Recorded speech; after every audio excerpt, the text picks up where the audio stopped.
তাই সেই ভগীরথ গঙ্গাকে আনবে বলে স্তব করতে লাগলেন গঙ্গাকে।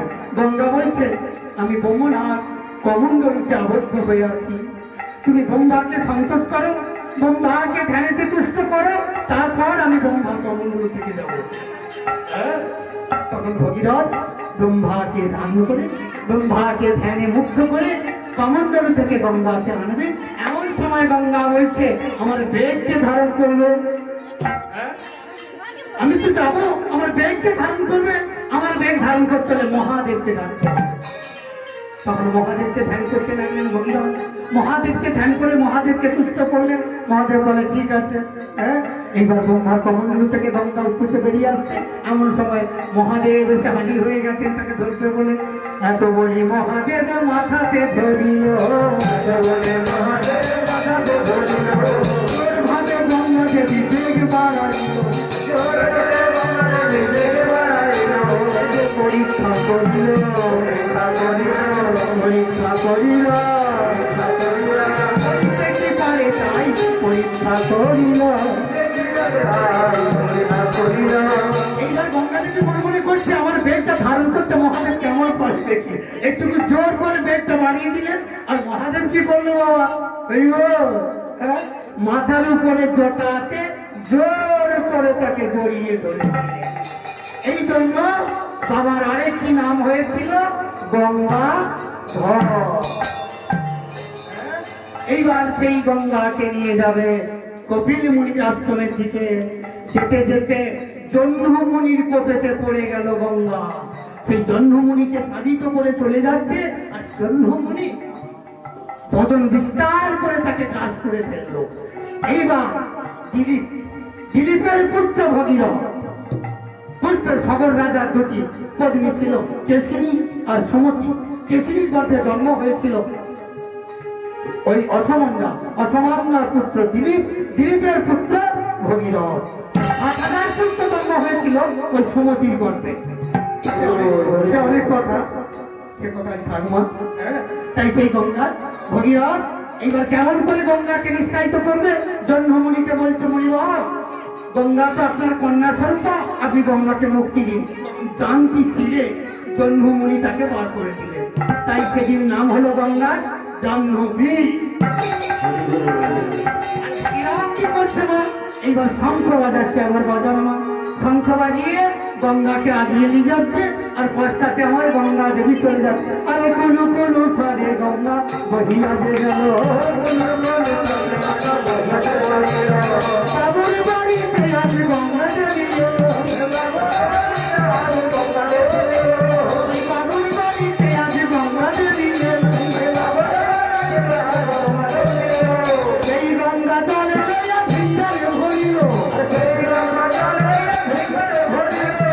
আর ভিঙ্গার লইয়া পদ ধোয়াইতে গেল।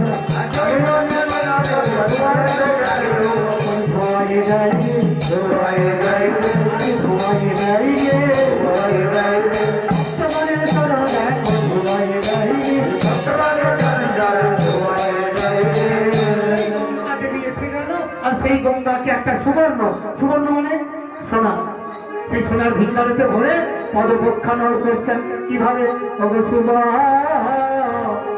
নভি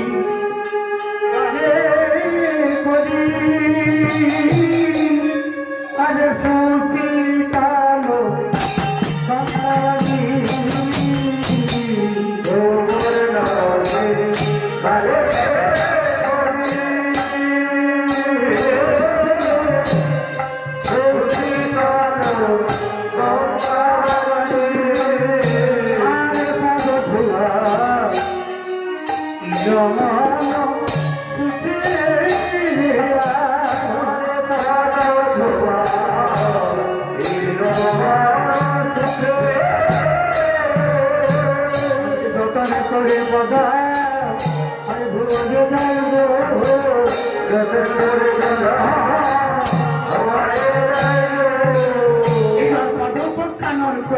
দ্বাদশ গোপালের চৌষট্টি মহন্ত অষ্টকবিরাজ ছয় চক্রবর্তী মহন্তগণ পাঞ্চগণ বৈষ্ণবগণ পদ ধুয়ে গিয়ে এইবার আসনে উপবেশন করাচ্ছেন। কিসের আসন মা?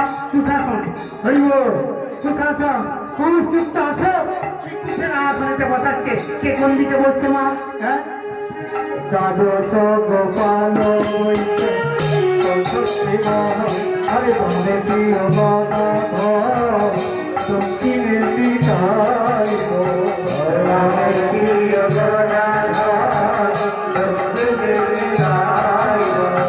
আরে বন্দে প্রিয়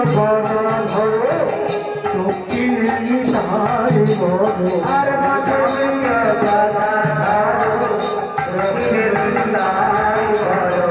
আরে মুখ্যয়া থানে বইতে চৈতন্য প্রবার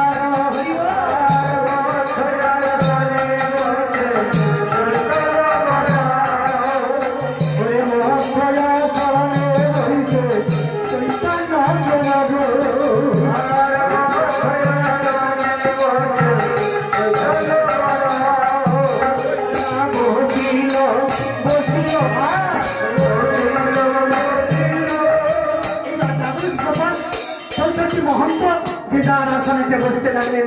দ্বাদশ গোপাল বইতে চৌষট্টি মহন্ত শাখার উপর শাখা বইতে এবার পরে অন্ত যে যার আসনে বসে পড়বেন।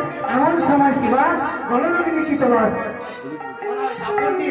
ভক্তদের কাছে বিনয় করে বললেন, প্রভু আমি কিছু চিরাভোগের আয়োজন করেছি, যদি দয়া করে আপনার সেবা করেন তাহলে আমি কি দাস্ত হব, আমি ধন্য হব, আপনাদের সেবা যদি দিতে পারি। তাড়াতাড়ি বলছে, শিবা তুমি কত চিরার আয়োজন করেছো বাবা?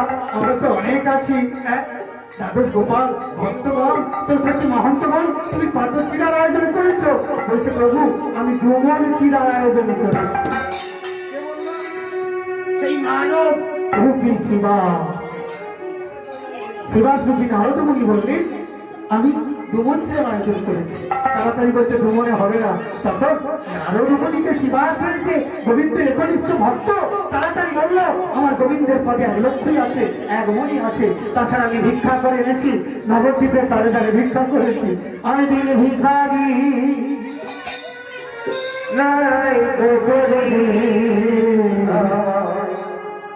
কিছু ভিক্ষা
আমি নবদ্বীপের জায়গায় ভিক্ষা করে এনেছি।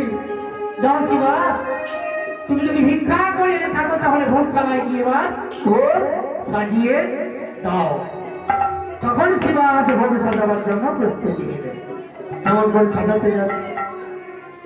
ভোগশালা সাক্ষ্য করি আমরা সাক্ষ্য সবই সবই ভোগশালা সাক্ষ্য করি আমরা সাক্ষ্য সবই সবই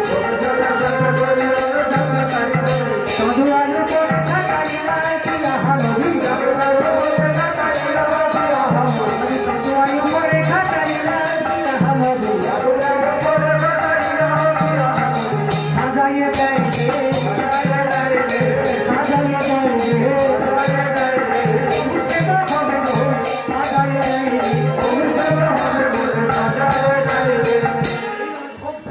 করি আমরা সকাল সারি সারি চাঁদে উপরে খাটাইলাম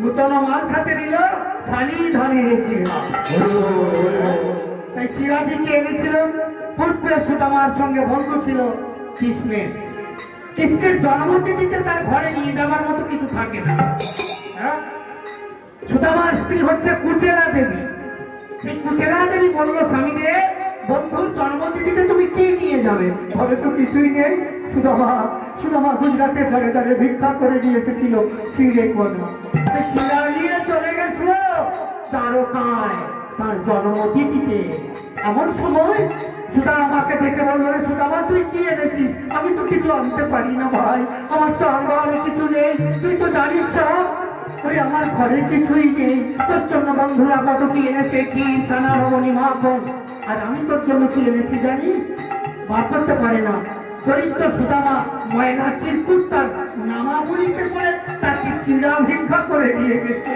চিরাটা দেখে বলছে ওরে সুদামা ওগুলি তো আমার সুষম খাদ্য ওই খাদ্যতে আমার বড় আনন্দ হয় এই বলে চিরাটি নিয়ে যেমন সুদামার কাছে দেখাচ্ছে আমি ভগবানের সেদিন কি হয়েছিল জানে চোখের জলে চিরা ভিজে গেল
আমার প্রধান খাদ্য ওই চিরার কথা আমি তো করি নোংরা হবে চিরার উপরে কোনো প্রসাদ তারপর হবে অন্য প্রসাদ তাই সেই যে চিরা দিয়েছিলেন সুদামা গোবিন্দ আমার সুদামা চিরাটা দিতে ঝরঝর করে ওরে আমি যে ভক্ত ছাড়া কিছু থাকি না ওরে সুদামা ওরে তুই ভিক্ষা করে এনেছি এই বলে ভগবান সুন্দর চিরা ভিজিয়ে দিল নয়নের জলে নয়নের জলে আমরা ভিজা চিরা হতে পারি এই দিন আমাদের সব করে দুঃখ চলে যাবে তাই নতুন আমার সাথে আমি ধারে চিরা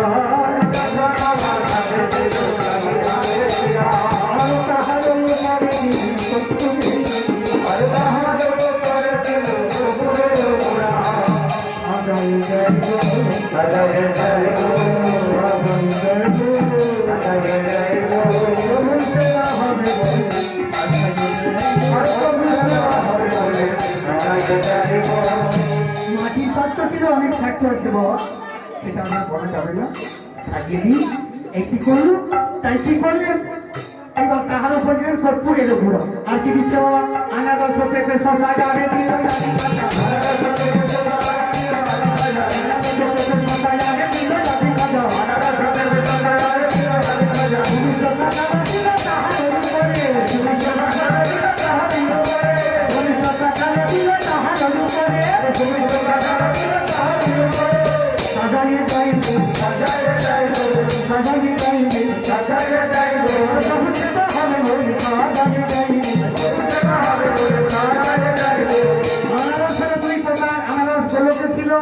গৌর হরি নিতাইকে দিল সেই রস দিয়েছিলেন তাই তো বলেছিল সেদিন কে আনিল রে কোথায় ছিল রে মধুমাখা হরিণা সেই রস যে খেয়েছে সেই মেতে গেছে সেই রস দেওয়া হয়েছে গোবিন্দের ভোগে এখন তো আনারসের সময় নয়, তাই এখন ওই ভক্তি রস দেওয়া হয়েছে গোবিন্দের ভোগে।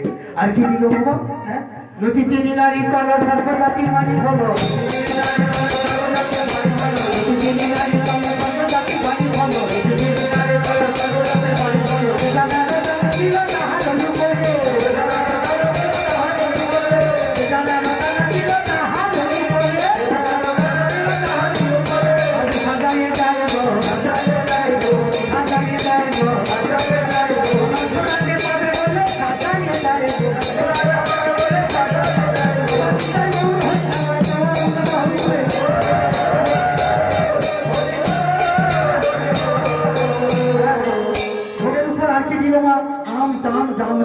আর দিল পাতা আর কি দিচ্ছে কেশুরেরও পালো করি কঠোরা কঠোরা বলি, কেশুরেরও পালো করি কঠোরা কঠোরা ভরি, কেশুরেরও পালো করি কঠোরা কঠোরা ভরি, গরি পক্ষ দিল দেখো গুরুদের ভাজা,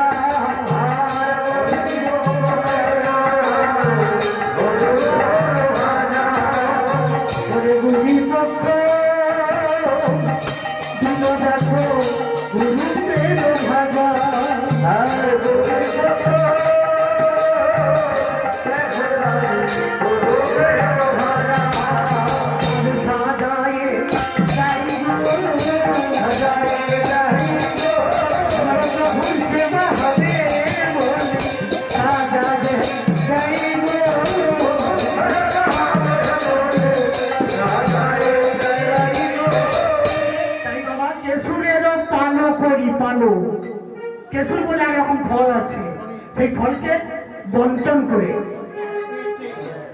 পালো তৈরি করে গোবিন্দের ভোগে দেওয়া হয়েছিল। আমরা কটা জোগাড় করবো?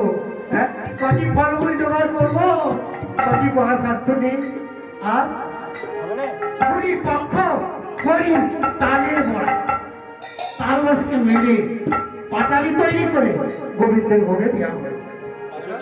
এই সমস্ত সাজিয়ে দিয়ে এইবার গোবিন্দের ভোগ নিবেদন করবে। এমন সময় শিবাস পণ্ডিত বলল, মালিনী ভালো করে লক্ষ্য করে দেখো আর কিছু বাকি আছে কিনা। বাবা কিচ্ছু দরকার নেই, শুধু মনের ফল, শুধু মন আর নয়নের চল তুলসী পত্র দিলেই আমার গোবিন্দ সন্তোষ হয়ে যায়।